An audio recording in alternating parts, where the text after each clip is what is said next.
lessons that I thought I must flag as far as Operation Sindoor is concerned. Firstly, one border, two adversaries. So we saw Pakistan one side, but adversaries were two, and if I would say actually four or three actually. So Pakistan was the front face. We had China providing all possible support, and it's no surprise because if you were to look at statistics, in the last 5 years, 81% of the military hardware that Pakistan is getting is all Chinese, 81% of that. So it's no surprise. And China, of course, the good old dictum, killed by a borrowed knife, 36 stratagems that China talks about, killed by a borrowed knife. So he would rather use the neighbor to cause pain than getting involved in the mud slinging match on the northern border. So that is what he's seen.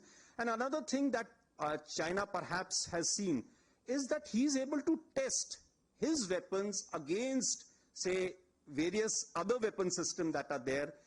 It's like a live lab which is available to him. So it's a good, that is what is something we have to be very, very cognizant about. Again, Turkey also played a very important role in providing the type of support that was there. Bayraktar, of course, he's been giving from before. We saw numerous other drones also coming in, landing in the face of war, during the war, along with trained sort of individuals who were there. The next important lesson is the importance of C4ISR and civil-military fusion. There is a lot to be done as far as this domain is concerned.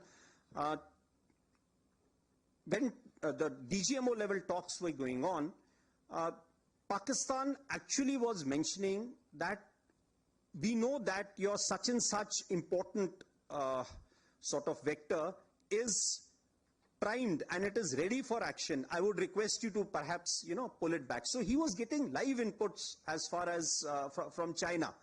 So that is one place we really need to move fast and take appropriate action. I talked about electronic warfare, and need for robust air defense system is something, again, our population centers also need to be protected. Of course, as far as the other, we do not have the luxury like, we would have been seeing the way Israel, they have the Iron Dome and a number of other air defense features that they have. We do not have a luxury because our country is vast.